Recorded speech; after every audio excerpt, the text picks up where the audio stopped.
Good afternoon. Good afternoon. This is Handyman Studios. We are back live today. We are at the Blackstone River Valley National Historical Park.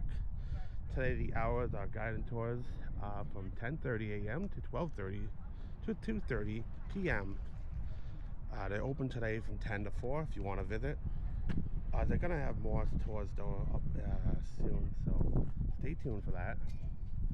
Today this is a building from 1793. We're gonna enter in.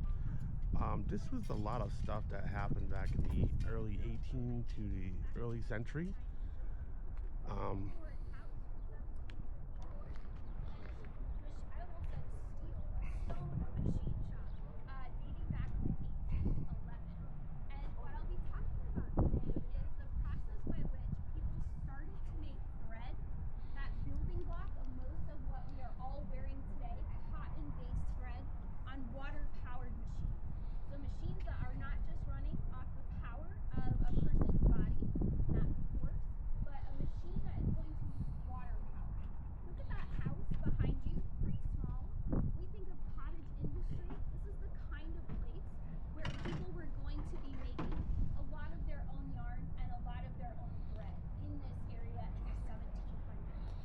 Changes is this building is that people are using the power of the river behind the mill to turn parts on those machines.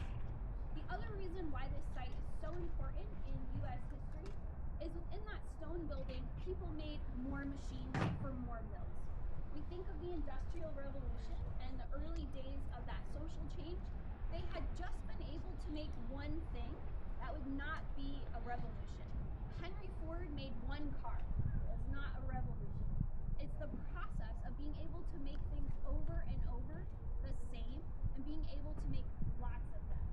What happened inside this building is children ran that water-powered machinery and they launched that early revolution, the ability to start to make clothing more so with machines and not just off of that human power. We welcome questions on the tour, and today I'm going to be focusing on two people who share the same first name, and they share a legacy here in Pawtucket, but just about everything else in their life was very different. I'll be talking about Samuel Slater, our namesake for the mill today, and I'll be talking about one of his employees, a boy named Samuel Patch, how their lives come together here in Pawtucket, and why their lives end up so different. Again, questions are welcome. Anything before we go inside. So if you want to follow me, we're going to go straight back into that mill and into a bell tower. You're welcome to join. Alright guys, so we're going inside the mills today. We're going to go inside today. We're going to take a live tour. These are the stairs that go down, so just be careful. Thank you. Appreciate it. So we are today at the Old Slater Mill, the birthplace of the cotton manufacturing industrial of America here in 1793. Slater Mill and Moses Brown and William Emmons established the first successful cotton factory in the United States. So welcome everybody. Come along with me. We're gonna go on this tour. How you doing? And they got other plaques. Go ahead. You can go. They got other plaques over here that you can see though too. So now as we enter in the building, you see there's restrooms and there's bathrooms over here. We're gonna enter inside. This is the cotton mill. This is what we was talking about last week. We was trying to get inside, but now we're in.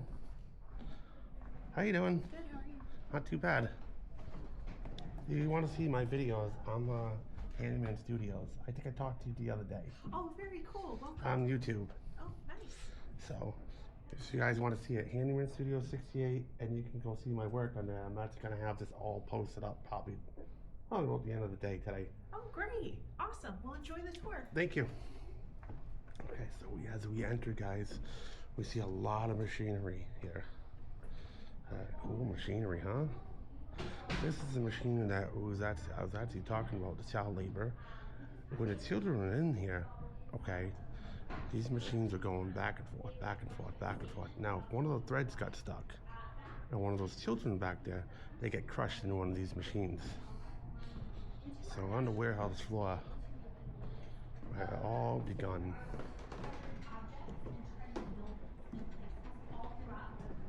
we have the National Historic Preservation Act. They set about making a list of landmarks in October 1966. The very first thing that ever gets put on that list is what New York This is from 1835. This is called a thrust spinner frame. This is from Locks and Canal Company, Lowell, Massachusetts. And then you guys see the machinery from this other side over here where I'm standing. So it's over here. And then if you look to my right hand side, you can see where all the river had actually powered this mill. All the river came in through there. We're gonna get to that segment in a little bit. So this is gonna be probably about a 4 segments. I want to show you some more of it. So if you are just joining us, again, my name is Allison. You can also questions throughout the tour. This is all it right here. Part of this building. This was built in the late 1800s, so it's about 200 years. This is what they used to use back in the day. They used to take this and used to thread it through here and then all thread it through there. And this is the cotton that they used to make. And so if you see the cotton, this is what they used to make back in the day. It came from one of those bales into this. So back in the original day, there was a hopper. There was a weekly hopper.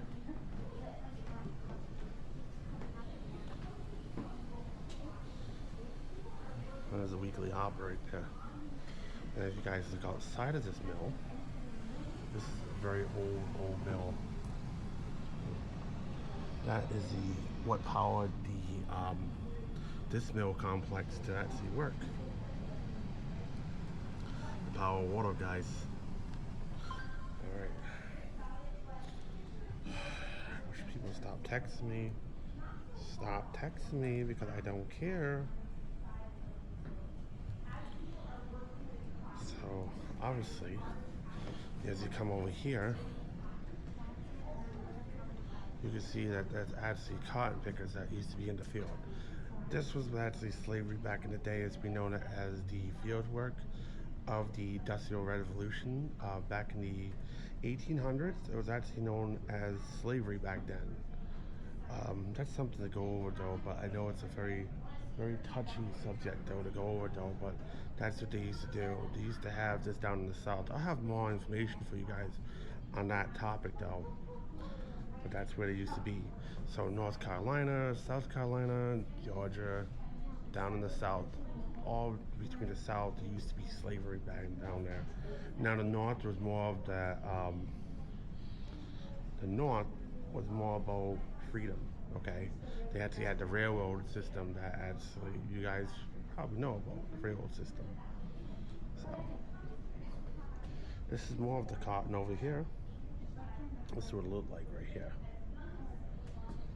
See it? Okay. It's another wheel.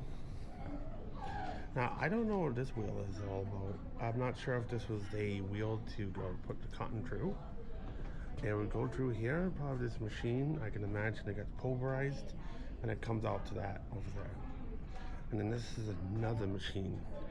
I'm not sure what these machines are for, these guys, but as I can see, probably maybe when the cotton went through, maybe it got pulverized and maybe went through this machine. So.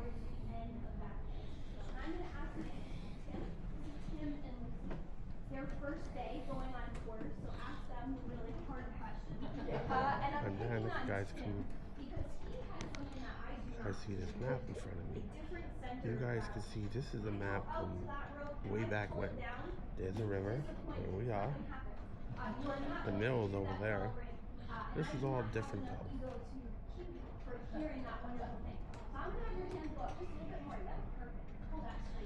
And you can actually ring the bell over here. Inside of the mill. We talk about visiting a national park, right? And this being the artifact, cool, real thing, that is really designed for people outside to know what's happening in. So we are going to step in. We're going to talk more about the process that happens inside of here. Any questions so far? I do just ask, everyone has to stay with the tour. So if you want to you're welcome to do that. We'll vacate. If anyone needs to exit, you can go straight back out to the front. We ask that you don't use this door. If we do have an emergency, we will go out that door. I will guide us. If you need to leave for any reason, we want to go straight back the way that we came. So let's all head in this way. All right, guys, we're gonna get this last thing over here. As soon as these people are over here, we're gonna get the last thing.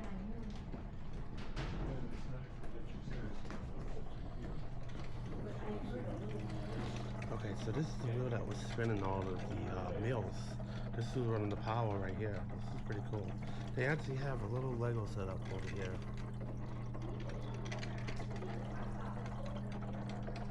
It's pretty cool.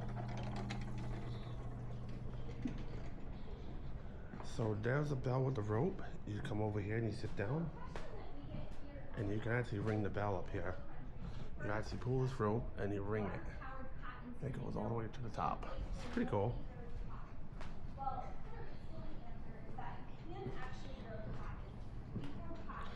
Alright guys, we'll be right back with this though.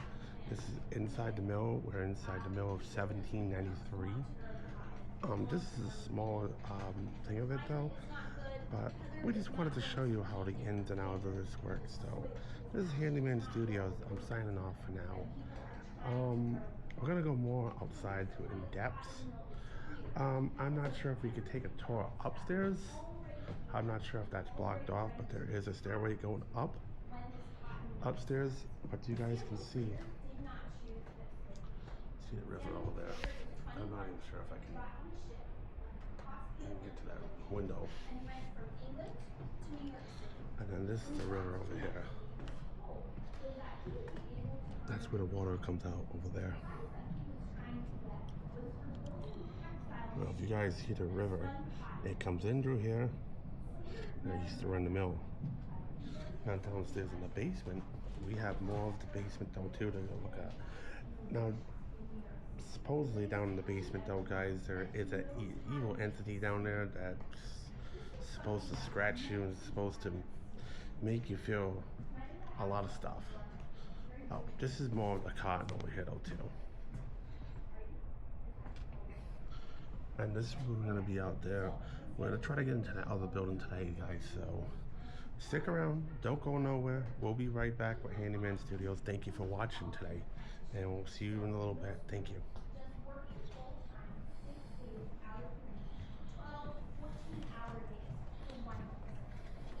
His name was Jedediah Strutt. Strutt knew how to make machines that turned this into thread.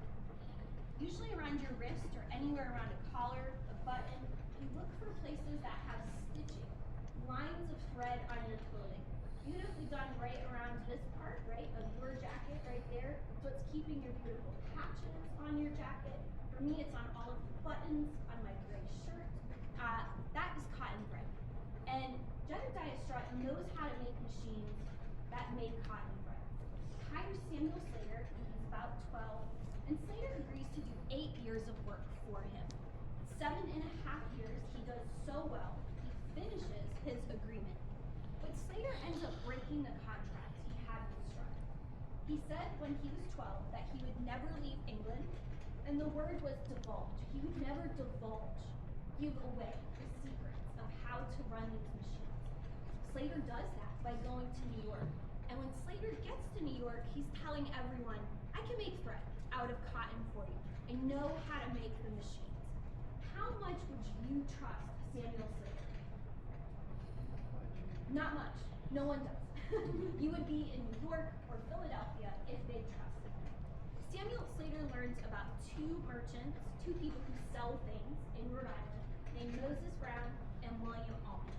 They are based out of Providence, and they want to build a mill. They have money, they have people to make machines, and they own the rights to the water. If y'all want to look out these windows here, anywhere you are, they own the water rights to the Blackstone River in this spot. Meaning they can put a dam, they can build a water power system. But no one they're hiring is making machines that work. Slater hears that they are looking for someone, and he decides to come to Rhode Island, January 1790. The cotton is not something Slater takes care of. Moses Brown, his new boss, right, the person he reports to, he's importing, getting the cotton from Haiti and South America. If you all want to come in just a bit closer, this is a bale of cotton. This is about 330 pounds of cotton. I don't like to talk about this as raw cotton. The thing of something is raw, it's that no one has really touched it or improved it. That's not true in the case of the cotton that comes here. Remember I said that original doorway is going to be about there? Samuel Slater had this one massive key, right? So he came in through here. That he would use to open that door. Picture him opening that door. Look at this basket right here. This basket has this very thick, fluffy cotton, kind of like a cloud. This is what he That's has the made basket she's into talking that about back thin, there, thin, guys. thin, very strong bread. Look at